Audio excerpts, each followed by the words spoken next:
Écoutez, vous me torturez en posant cette question. Je pense que certains d'entre eux sont un petit peu jaloux de ma longévité politique, et quand ils la critiquent, au fond, c'est que certains d'entre eux auraient bien aimé vivre cela. Je suis en général plus coureur de fond que sprinter.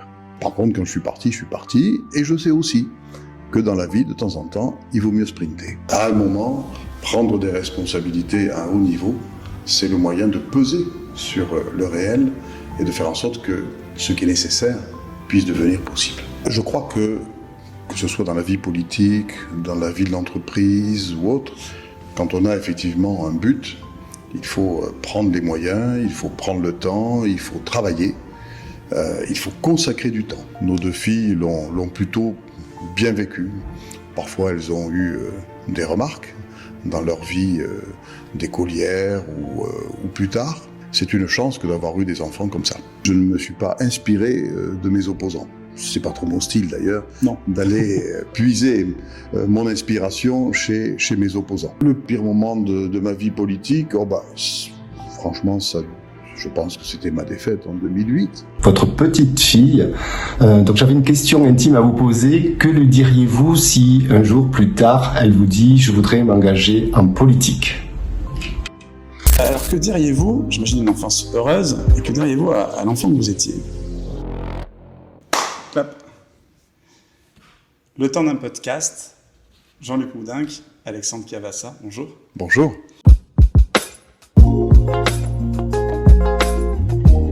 La politique, c'est l'art de rendre possible ce qui est nécessaire, c'est de Jacques Chirac. Est-ce que c'est une envie soudaine de devenir maire ou c'est une ambition qui vient avec le temps ? Je ne me suis pas réveillé un jour en disant « je vais être maire de Toulouse ». Non, j'ai eu la chance d'être conseiller municipal jeune. J'ai progressé, j'ai été conseiller municipal, puis adjoint au maire. J'ai été conseiller général, conseiller régional, et effectivement, un jour, s'est posé la question de mon avenir, et j'ai identifié qu'il était possible pour moi de devenir maire, et à partir de là, je me suis fixé au début des années 2000 cet objectif. Et lorsque Philippe Douste-Blazy, en 2004, est entré au gouvernement, a laissé la fonction de maire disponible, je me suis présenté devant mes collègues de l'équipe municipale, ils m'ont choisi et j'ai été élu par le conseil municipal. Voilà comment ça s'est passé. Et effectivement, lorsque on est engagé dans la vie publique, on est passionné pour sa ville, qu'on voit des problèmes, qu'on réfléchit à des solutions, qu'on a des projets, à un moment, prendre des responsabilités à un haut niveau, c'est le moyen de peser sur le réel et de faire en sorte que ce qui est nécessaire puisse devenir possible. Souvent, l'ambition, ce vers rongeur intime, fait de l'ambitieux sa première victime. C'est de Louis Belmonte. Est-ce que l'ambition et l'engagement demandent forcément des sacrifices, et des sacrifices importants, notamment dans le domaine privé, par exemple ?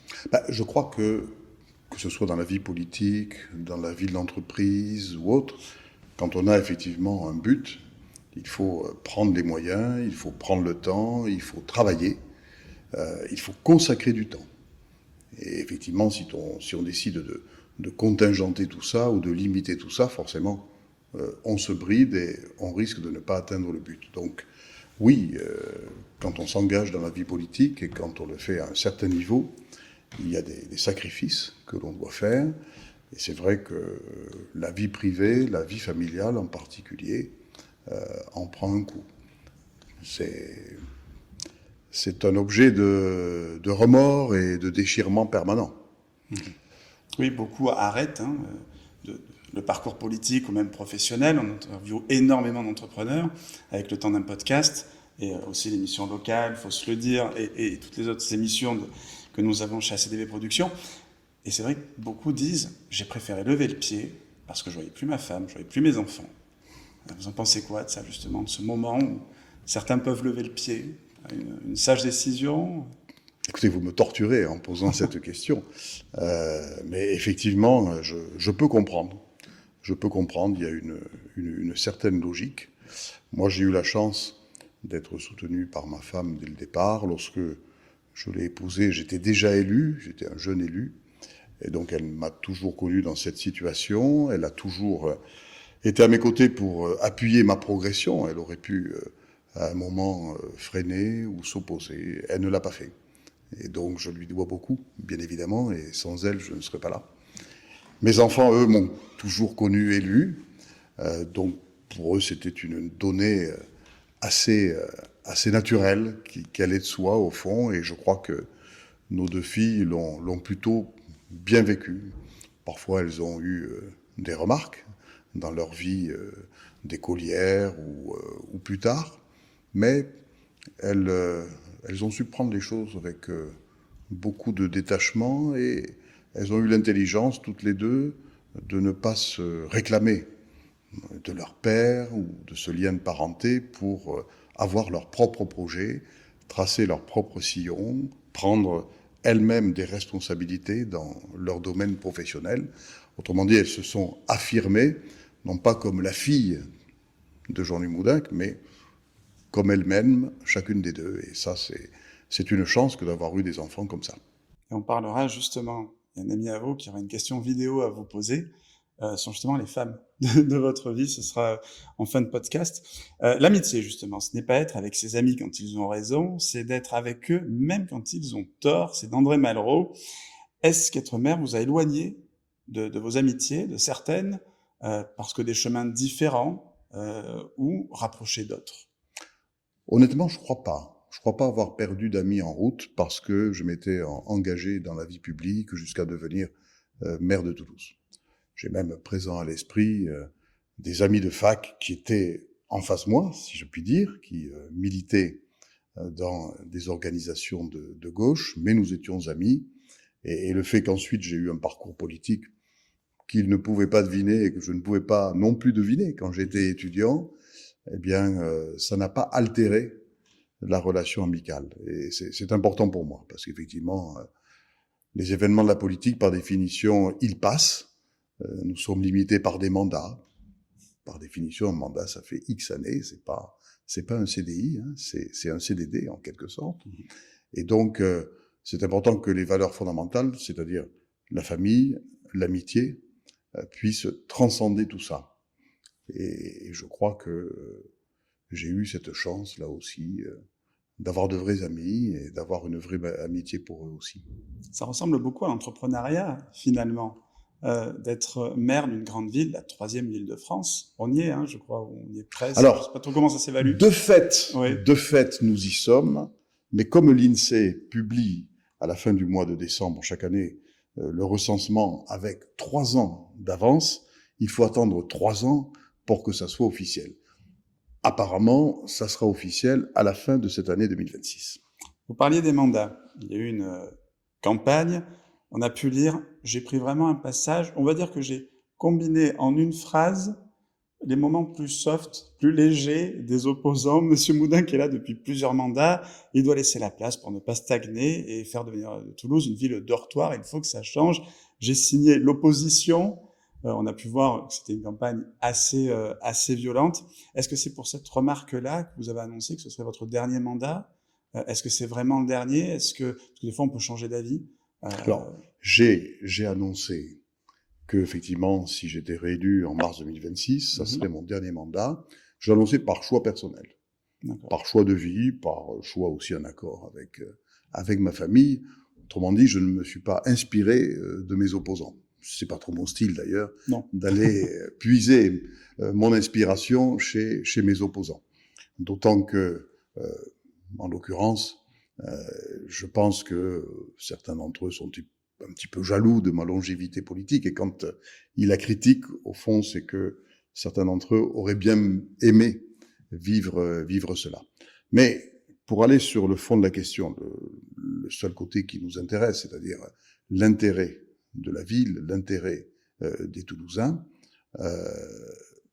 il ne s'agissait pas pour moi de me représenter pour, je dirais, rajouter une ligne sur mon CV. Véritablement, j'en avais pas besoin. J'aurais très bien pu ne pas me représenter en mars dernier. J'aurais pu me balader dans la ville sans ça, en voyant un petit peu partout des réalisations que j'avais inspirées. Donc c'était vraiment pas un sujet personnel que de me représenter ou de ne pas me représenter. Mais j'ai pensé que je pouvais apporter encore à la ville. Et effectivement, si je m'étais représenté sans idée nouvelle, sans projet, alors on aurait pu dire que cette candidature était une candidature inutile du point de vue de l'intérêt général. Je me suis présenté au contraire avec des idées nouvelles. On a la chance de vivre dans cette ville formidable qu'est Toulouse, une ville dynamique, une ville qui se développe. Je suis président des maires de grandes villes de France, je connais des maires qui gèrent des situations de déclin, qui ferment des crèches, qui ferment des groupes scolaires. Nous, c'est tout l'inverse. Et ce dynamisme, il est inspirant et exaltant pour moi, et je pense pour les élus en général. Et donc c'est pour ça que je me suis représenté, mais effectivement, je me suis fixé une limite.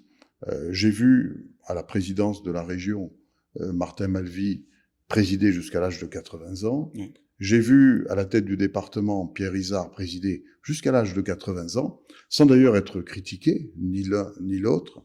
Et moi-même d'ailleurs, je ne les ai jamais critiqués pour ça. Simplement, j'ai pensé que, pour moi, si j'essayais d'imiter ces exemples-là et d'aller jusqu'à 80 ans, ça serait déraisonnable. En tout cas, ça ne correspond pas à mon choix de vie. Nous sommes toujours avec Jean-Luc Moudenc, maire de Toulouse, président de Toulouse Métropole. Nous sommes depuis le Salon Rouge du Capitole. On en parlera un peu après de ce salon. Chaque fois qu'on perd une habitude, il semble qu'on perde quelque chose de la vie. Et dans le fait, la vie n'est que la plus longue de nos habitudes. C'est de Victor Hugo. Une habitude que vous avez le matin, trop pour hasard. Alors, je me rase. Alors, je ne sais pas si c'est une habitude ou une nécessité. Il y a des jours, quand je ne sors pas, je ne me rase pas, j'en suis très heureux. Donc, je ne pense pas que ça puisse être une habitude. Alors, j'ai peut-être une habitude que mes collaborateurs connaissent bien, c'est que je bois du thé le matin, pour rester dans la temporalité que vous avez choisie pour votre question. Je bois du thé et j'en bois pas mal. Je bois pratiquement 1 litre de thé et je choisis les parfums, je varie les parfums. Voilà, c'est une habitude qui me permet d'entrer dans la journée de manière agréable, de travailler. Évidemment, je ne sirote pas mon thé tout seul comme ça, en badant aux corneilles. Hein. Je travaille, mais c'est une manière agréable justement de commencer la journée en général et la journée de travail en particulier.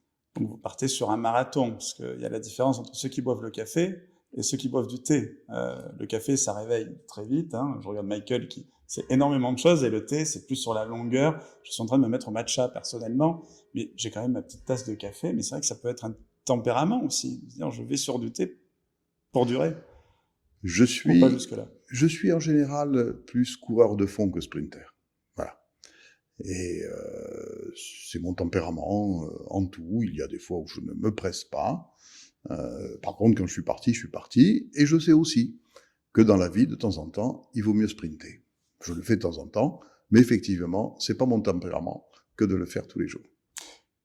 Chacun de nos instants, s'il est juste, est une goutte d'éternité. C'est d'Henri Brunel.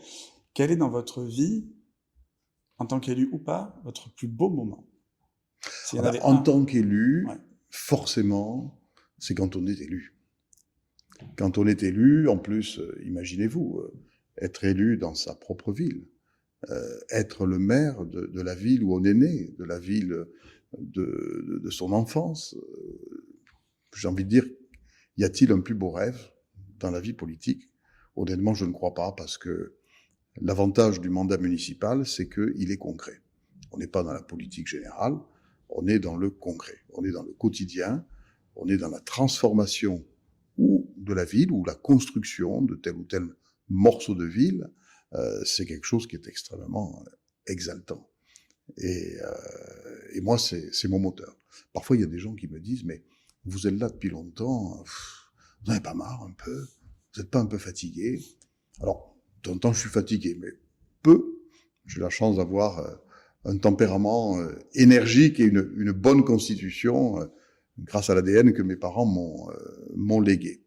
Mais en réalité, pour moi, la question ne se pose pas, parce que mon moteur à moi, pour continuer, et donc pour être heureux, c'est les projets. Voilà, le fait d'être sans arrêt dans des projets, forcément, ça vous booste vers l'avenir. Et comme j'arrive à un moment de ma vie où j'ai pas mal d'expérience, lorsque je travaille un projet avec mes collègues élus, avec mes collaborateurs des services techniques ou administratifs, mon expérience me sert parce que j'ai vu ici ou là, sur tel autre projet, tel ou tel inconvénient, ou j'ai appris qu'il fallait avoir telle ou telle prudence. Et lorsque j'inaugure, je me souviens toujours du moment où le projet a été initié, où ce n'était qu'une idée, ou écrite sur une feuille, rien de plus. Et là aussi, ça me procure un très grand bonheur, parce que on se sent utile. Et dans la vie d'aujourd'hui, vous le savez, la démocratie est questionnée, elle est même remise en cause. Et j'ai la conviction que l'action locale, notamment municipale, parce qu'elle est concrète, parce qu'elle est ancrée sur le réel, elle se traduit par des réalisations. Et donc les gens voient, ils vous ont entendu promettre, et après ils voient que vous avez fait. Et ça, c'est quelque chose qui contribue à retisser, modestement bien sûr à l'échelle locale, à retisser le lien de confiance entre les citoyens et les élus. Et ça aussi, c'est quelque chose qui me procure du bonheur, parce que il m'arrive souvent d'être inquiet pour mon pays, pour l'avenir de la France, y compris pour l'échéance majeure qui nous attend en 2027. Je me dis, où va-t-on?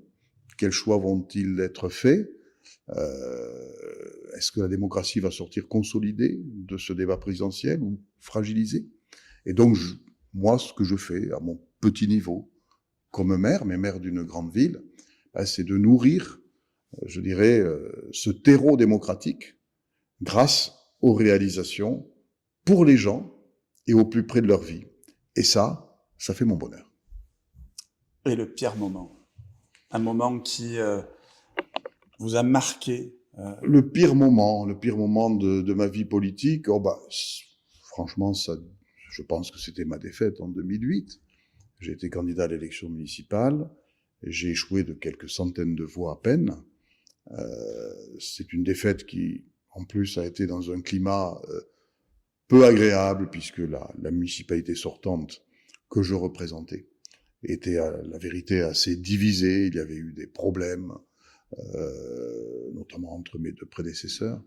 Et donc, c'est une défaite qui avait un goût très très amer. C'était la fin d'une époque. Et donc, j'ai accusé le coup, pas longtemps, quelques jours. Après, j'ai rebondi, je me suis remis en question et je suis reparti. Mais c'est vrai que sur le moment, la défaite est une morsure particulièrement cruelle. Alors, une anecdote nous en apprend plus sur un homme qu'un volume de biographie. C'est de William, je vais très mal le dire, Ellery Channing. Et j'ai une petite vidéo à vous montrer, parce que les élus ne pouvaient pas être présents, parce que je crois qu'ils sont à une élection sur l'électricité. Et il y a un élu d'Amérique que vous connaissez très bien. Je vais vous montrer la vidéo tout de suite. C'est assez court, il vous passe un message. Monsieur le maire, cher Jean-Luc, elles s'appellent Blandine, Estelle et Amélie. Ce sont les 3 femmes de votre vie. Elles vous accompagnent en tant que mari, père et surtout mère. Je sais également que vous avez une 4e femme dans votre vie, votre petite fille. Donc j'avais une question intime à vous poser. Que lui diriez-vous si un jour plus tard, elle vous dit « je voudrais m'engager en politique ». Donc Johnny Dunal. Oui, Johnny Dunal, qui est un des élus de mon équipe et un élu particulièrement performant et attachant, notamment comme maire de quartier. Alors il me pose une question surprenante, parce que ma petite fille est née le 4 février. Et nous sommes aujourd'hui le 30 juin, donc elle a même pas 5 mois. Et c'est vrai que je ne me suis jamais posé cette question de savoir si elle voulait entrer en politique. J'ai pu me poser la question pour une de mes filles. Ouais. Une de mes filles qui était et qui est toujours plus intéressée par la vie publique, même si toutes les deux suivent la vie publique et toutes les deux ont fait le choix de ne pas y aller. Et j'ai jamais fait quoi que ce soit pour contrarier leur volonté. J'estime que chaque être doit s'épanouir selon sa propre intuition. Si ma petite fille me disait un jour qu'elle entrait en politique, écoutez, j'en serais ravi. j'en serais ravi. Et je serais à ses côtés, bien sûr, pour lui faire part de mon expérience et éventuellement lui donner un témoignage qui pourrait lui être utile. Mais bon, aujourd'hui, vous savez, elle gazouille, elle vient de faire sa première dent. On en est là. En tout cas, je remercie beaucoup Johnny Dunal d'avoir participé à ce programme. C'était un très fidèle. J'avais reçu, donc faut se le dire. Et quand on lui a dit qu'est-ce qui vous a poussé à rentrer en politique, il a dit c'est Jean-Luc Moudenc. C'est la confiance qu'il m'a accordée. Moi, je me rappelle de ce moment, qui fait du bien dans le milieu politique, où on parle de requins, de choses comme ça, mais de voir qu'il y a aussi beaucoup d'amitié. Oui, il y a des amis en politique. Il n'y en a pas énormément, mais il y en a. Et c'est vrai que lorsque je vois plus jeunes que moi s'engager, et je veille chaque fois que je constitue une équipe municipale, ça m'est arrivé à plusieurs reprises, je veille à mettre des jeunes toujours, parce que je me souviens que moi aussi, j'ai été jeune élu, on m'a donné ma chance. Dominique Baudis, à l'époque, m'a fait confiance, j'étais le plus jeune de son équipe municipale, et j'ai à cœur de reproduire cela. Autrement dit, de ne pas être rabougri sur moi-même ou toujours avec les mêmes élus autour. La loi de la vie, c'est le renouvellement. Dans la vie, il faut une part de continuité, bien sûr. C'est pas moi qui vais dire le contraire. On ne me croirait pas et on aurait raison. Pour autant, la vie ne peut pas être que continuité. Surtout dans une ville comme Toulouse, qui est une ville qui se renouvelle, qui a une jeunesse extraordinaire, très présente. Donc, il faut rajeunir et il faut renouveler. Et lorsque il y a des jeunes qui s'engagent à mes côtés et intègrent l'équipe municipale, ça me fait plaisir, honnêtement, de leur faire part de mon expérience, de leur dire, tu sais, sur tel problème, moi, je pense qu'il faudrait faire ça parce que j'ai vécu ceci, j'ai vécu cela. Avoir de l'expérience, la garder pour soi, ça serait une attitude vraiment égoïste et puis contraire à l'intérêt général, parce que quand on est dans ma position, on a l'essentiel de sa vie politique derrière soi, et donc on doit être dans l'idée de la transmission. Depuis mon enfance, je savais toujours que quelque chose allait m'arriver. Je ne savais pas exactement quoi. C'est Elvis Presley. Nous avons en commun un père cheminot. Il est parti à la retraite assez tôt, il était chef de gare à Aubagne. Alors que diriez-vous, j'imagine une enfance heureuse, et que diriez-vous à l'enfant que vous étiez ? Écoutez, ce que je peux vous dire, c'est que lorsque j'étais enfant, je ne pensais absolument pas faire de la politique, ni même être élu à Toulouse. Mon père n'en faisait pas. Ma famille n'en faisait pas. Donc véritablement, lorsque j'ai commencé à m'intéresser, à militer dans le parti centriste, à partir de mes 17 ans, j'ai provoqué dans ma famille l'étonnement, voire même un peu de méfiance sur le ton. Oulala, mais c'est que des ennuis, pourquoi tu vas faire de la politique, c'est pas la peine de t'embêter, etc. Mais j'ai eu des parents très, très ouverts qui m'ont laissé faire ce que je voulais. À partir du moment où je suivais mes études, que je ne redoublais pas, que je ramenais des notes bonnes ou à peu près acceptables, mes parents me laissaient faire en toute liberté. Mais c'est vrai que enfant, je n'étais pas du tout dans cet esprit-là. Et c'est venu plus tard. Je me suis intéressé à l'actualité, je me suis forgé mes propres opinions. Ça correspondait à un moment où ma personnalité s'affirmait, l'adolescence. Et donc, il n'y a pas de rapport vraiment entre mon enfance et la vie politique, et mon engagement et ma vie politique. Une question qui n'était pas prévue, c'est avant la carte blanche, donc peut-être qu'elle pourra faire aussi effet de carte blanche. Quand je demande aux gens, on est sortis du métro tout à l'heure, Camille et Michael, on est tombé sur deux dames, et vous cherchez le Capitole, c'est là, on rigolait, elles nous voyaient le sac, vous allez faire quoi? Ils m'ont interviewé, Monsieur Moudenc, le maire de Toulouse. Elles ont dit, soyez gentils avec lui, vous rassurez. Moi, je connais des gens de gauche qui ont voté pour vous, parce que vous rassurez. C'est l'image qu'on a de Jean-Luc Moudenc. Et aujourd'hui, énormément de gens s'inquiètent.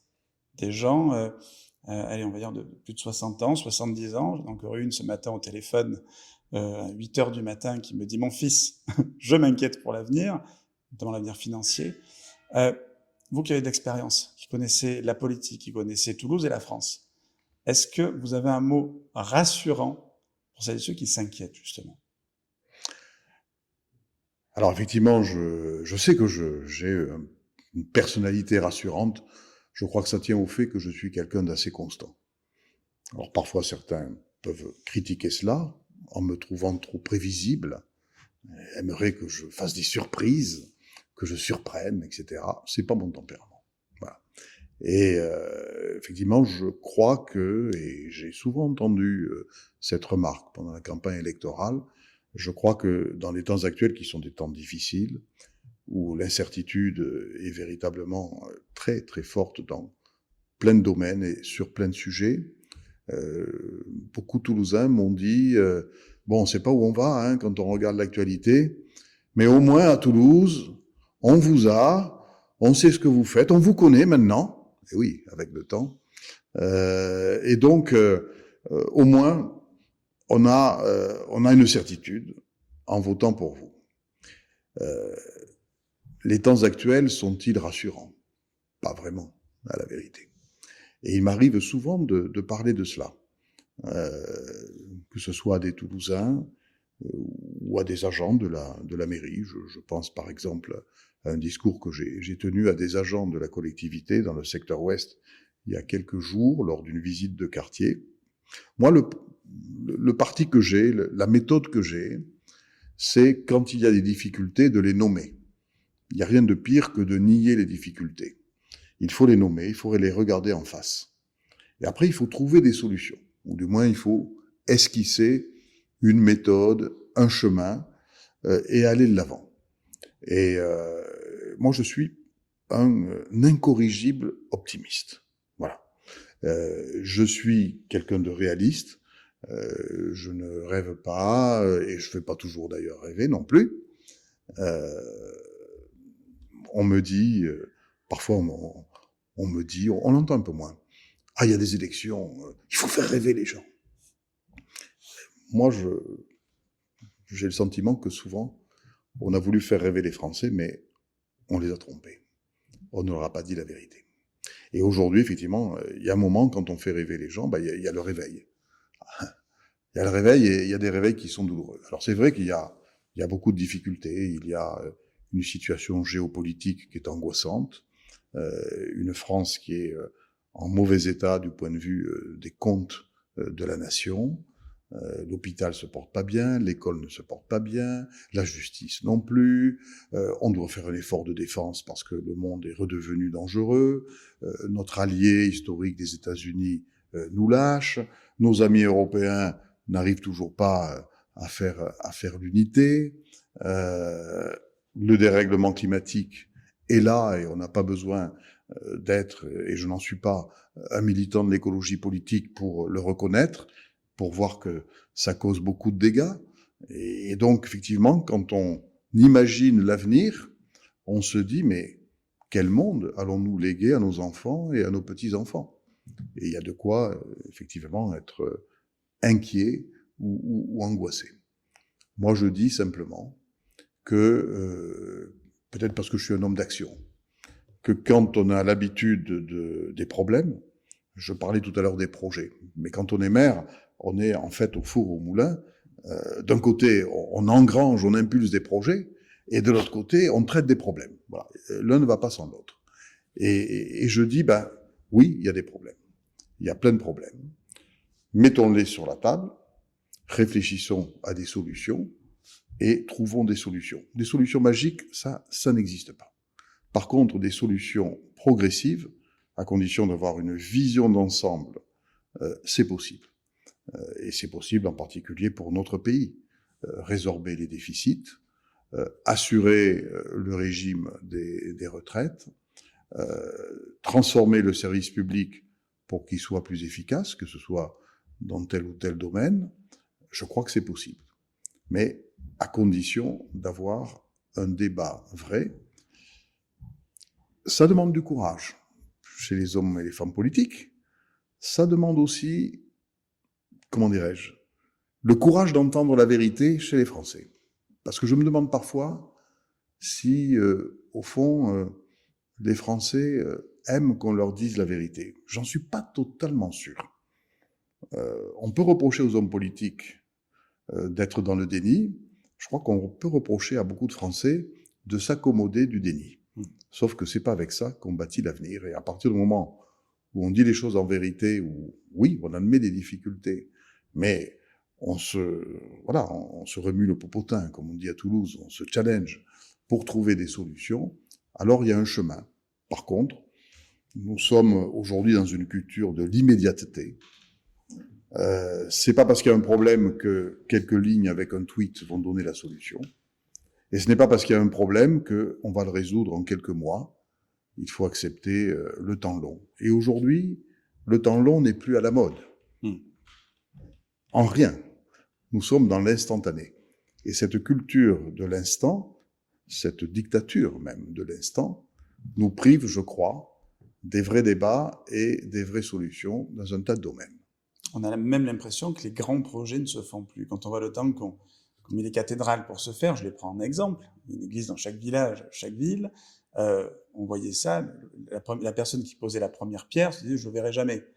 Aujourd'hui, on a l'impression qu'il faut vite faire ça dans l'année, faut vite monter telle maison, tel lieu. On savait qu'il fallait refaire Notre-Dame très très vite. Alors justement, la beauté aussi, voilà, on a les moyens techniques, et puis il y avait les Jeux Olympiques, il y avait plein de choses qui rentraient en compte. Mais ce qui est beau aussi dans ces monuments, c'est le temps que ça prend. Peut-être aussi pour les projets, pour un pays, c'est de prendre le temps.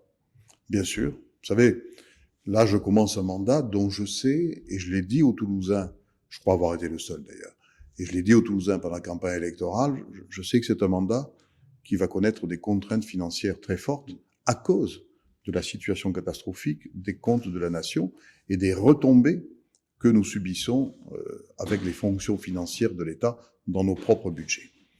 Et donc je sais qu'il y a des projets que j'aimerais enclencher vite. Je sais que je ne pourrai pas le faire. J'en suis peut-être frustré, mais au fond, je me dis que l'essentiel n'est pas là. L'essentiel, c'est que ces projets puissent aboutir, et je sais que pour qu'ils puissent aboutir, il faut prendre plus de temps que ce que j'aimerais, plus de temps que ce que les Toulousains voudraient. Et donc, le rôle du maire, dans ces cas-là, c'est prendre la bonne décision, mais c'est aussi de faire de la pédagogie. Et le maire doit expliquer les difficultés et expliquer comment il fait.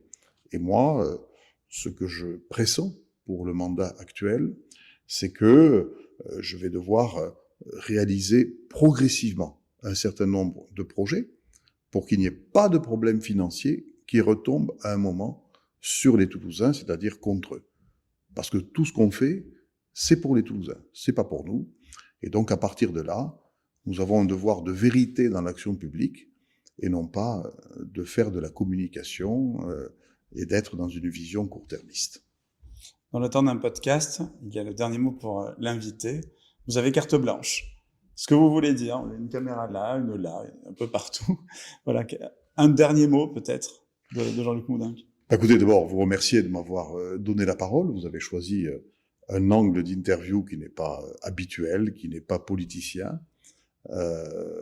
J'ai pas l'habitude de me révéler trop personnellement. J'ai pas l'habitude de me mettre en avant, de personnaliser mon mandat. Je suis contre le védétariat. Mais bon, peut-être que le mérite de cette interview aura été, pour les Toulousains qui m'auront écouté, de découvrir un petit peu des traits de mentalité qui sont les miens à titre personnel et qui bien sûr influent sur ma manière de diriger cette ville. Mais en tout cas, ce que je peux vous dire, c'est que merci de m'avoir tendu le micro parce que c'était pour moi l'occasion de continuer à exprimer ma passion pour Toulouse et pour le service des Toulousains. C'était Jean-Luc Moudenc qui pensait à vous abonner, bien évidemment, au temps d'un podcast. Et vous retrouvez ce programme sur toutes les plateformes, également YouTube, des parties sur Instagram, potentiellement TikTok aussi. On est en train de s'y mettre, essayer de rester jeune avec Radio Occitanie. fêtera ses 40 ans, 45, je ne sais plus très bien. Également, passage à la radio, on vous tiendra au courant pour les dates. Merci Jean-Luc Boudingue. Nous avons accueilli dans ce beau salon, c'est une salle de réception? Alors, c'est le Salon Rouge. Ouais. Pas besoin de vous expliquer pourquoi. Et autrefois, il était encore plus rouge. Moi, j'ai connu des rideaux, des tentures lourdes, rouges, frangées d'or, qui faisaient que cette pièce était encore plus solennelle et un peu sombre. Elle ne l'est plus. Et donc, ce Salon Rouge, il a eu 3 vies. Au 19e siècle, c'était la salle du conseil municipal. Aujourd'hui, on est 69 membres. Je ne sais pas combien ils étaient à l'époque, ils étaient moins. Ce qui est important de savoir, c'est que entre 1890 et 1893, Jean Jaurès a été adjoint à l'instruction publique, donc il a été dans cette pièce entre 2 élections dans le Tarn. Et puis à la fin du 19e siècle, mon prédécesseur, qui était le maire radical socialiste de l'époque, Camille Ournac, a décidé d'aménager les salles historiques qui sont au premier étage et de créer une salle du conseil municipal, celle que l'on connaît et que j'ai fait restaurer d'ailleurs il y a quelques mois. Et cette pièce-là, à ce moment-là, elle est devenue le bureau du maire. Et nous avons ici ce bureau en marbre et en bois doré. C'est le bureau historique des maires de Toulouse. Dominique Baudis a été élu un peu moins d'un siècle plus tard. Il a été élu en 1983 et quelques années après, il a trouvé vraiment que cette pièce n'était pas adaptée. C'était pas une pièce du XXe siècle, encore moins du XXIe. Et donc, il a fait aménager un petit bureau pour les maires de Toulouse, qui est un petit bureau juste derrière ce mur, qui est le plus petit de tous les bureaux d'ailleurs, c'est assez ironique, et c'est devenu ici un salon de réception. Hier, je recevais le nouveau préfet, qui a pris ses fonctions, qui venait se présenter. Il y a quelques jours, je recevais l'ambassadrice d'Australie. La semaine dernière, je recevais à déjeuner le ministre des Transports. Au mois de mai, je recevais ici le Premier ministre, un certain nombre de Premiers ministres. Donc, je reçois les personnalités qui sont de passage à Toulouse. C'est aussi une pièce de travail, puisque sur ce bureau historique des maires de Toulouse se déroulent toutes les réunions de travail que j'ai, avec le directeur général des services, une fois par semaine, avec mon cabinet, une fois par semaine, des réunions préparatoires. Et puis nous faisons ici aussi des conférences de presse, notamment la conférence de presse juste avant le conseil municipal. Donc, on peut dire que ce salon rouge est devenu une sorte de salle polyvalente, de luxe, parce que elle est pas mal du tout. Elle n'est pas ouverte au public, mais je tiens chaque année à ce qu'elle soit ouverte pour les journées du patrimoine. Et la visite a toujours beaucoup de succès, parce que justement, c'est un lieu que l'on ne voit pas, et c'est le cadre habituel de mon travail ici. Bien, merci beaucoup, et merci pour la visite.